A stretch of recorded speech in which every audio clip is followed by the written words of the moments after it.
I know I'm getting a little ahead of myself with scripting, but I want to show you an example using the sub-emitters.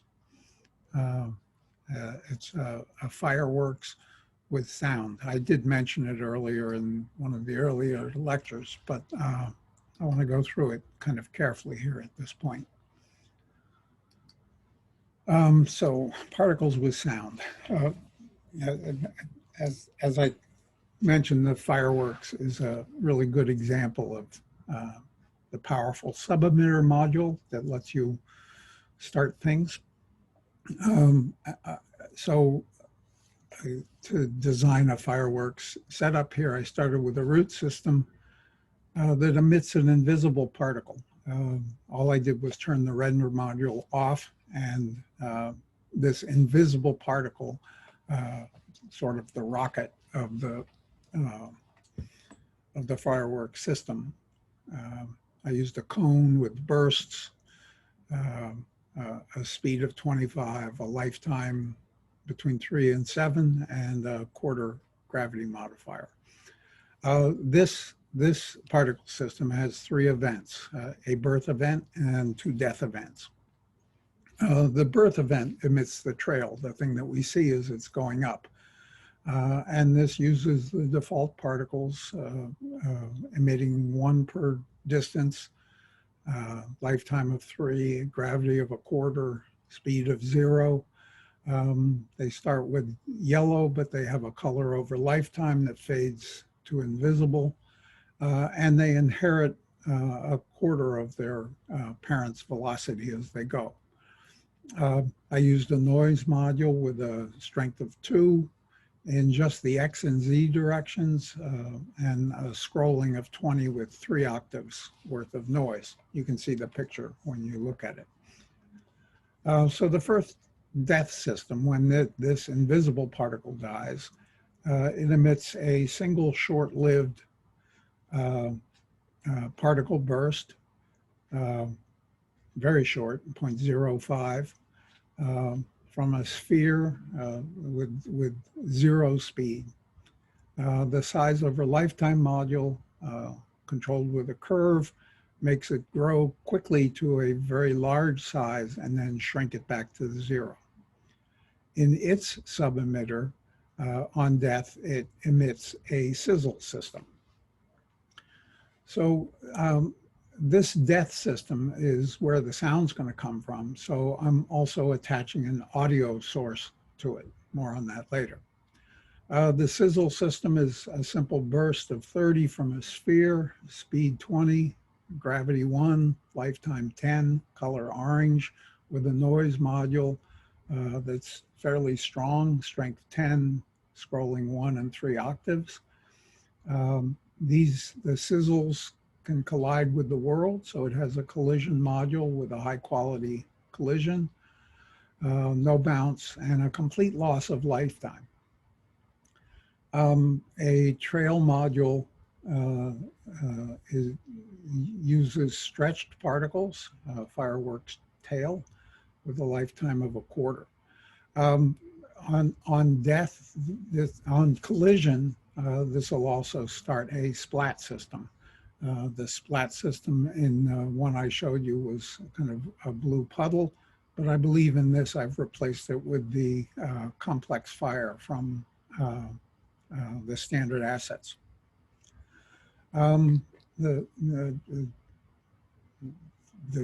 one I didn't replace had a horizontal billboard particle. So this, back to the second system that was created when the root particles died. This second death, death flash, is identical to the other death system, same brief lifetime, but with one additional module, lights. And the light that I included is a white point light. It has a very long range because I want it to illuminate the ground, but a relatively low intensity. This could, I suppose, have been added on the other death module, but this was an afterthought, so I did it separately. So that gives us the particle effect, but I wanted a sound from our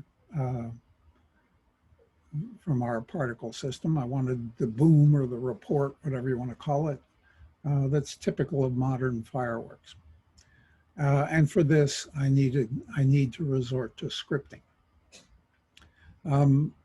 The death system that had the audio source should have the spatial blend set to 1. This is full 3D sound that will diminish with distance and comes from a particular direction. If you're wearing headphones, you'll hear it stronger in the right ear than the left ear and vice versa.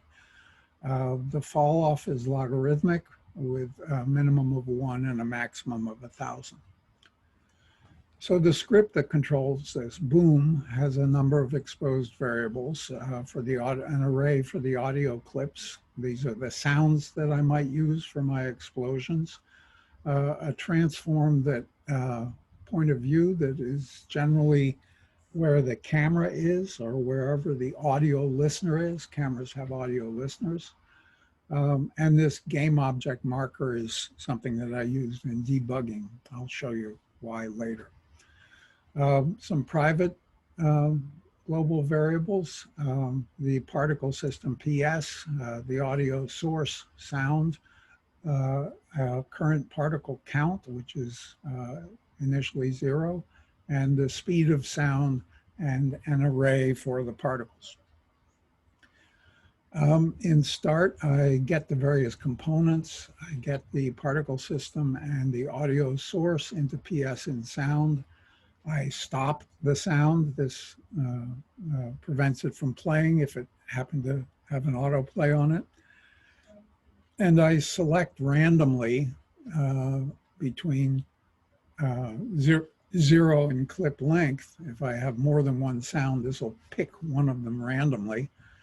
And I make an array for my particles, which is a new particle system.particle with information that comes from the particle system, the max number of particles.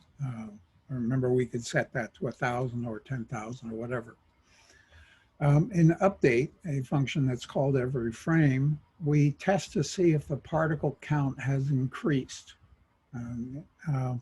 So if PS count is ever increased, then I'm going to start this special coroutine function called sound player and set current particle count to PS count.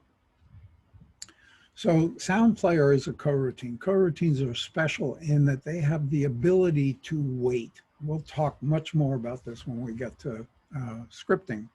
It has this funny type, IEnumerator. And so the number of particles alive is PS get particles. I'm going to pick one of them. If the array may have more than one particle in it, but I'll just pick one of them. And I'm going to exchange the particles Z and Y position. And it's also got this funny minus sign in it. I wrestled with this for a long time, and that's why the marker is there, so I could see where the particle was and where it was supposed to be. And I found the only way to get this to make sense was to exchange Y and Z with that minus sign. So once I've done that, this is all just putting the marker there, and it doesn't do anything if display marker is false. So finally, given the position of the particle, I can now calculate the distance to the point of view where my audio listener is, the camera, and I can calculate a delay due to the speed of sound. So distance divided by speed gives me the time.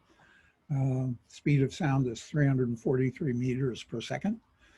And then I use this special wait 4 seconds by that delay amount. This is going to pause and wait before it plays the sound. So they'll play one shot of that particular clip with a specified volume, is going to play it. And then to get out of this routine, instead of saying return, we do a yield break. So let me show you what that looks like. Here we are in some fancy terrain. I've got a couple of fireworks systems, some that are quiet, others that are making this sound. Let me turn the sound up so perhaps you can hear it.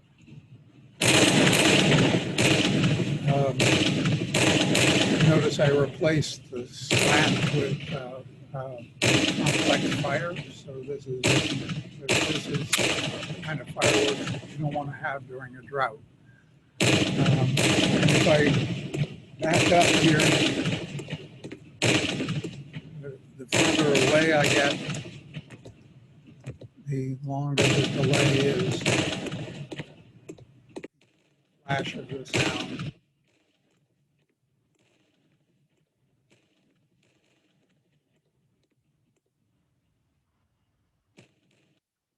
So that's my fireworks with sound.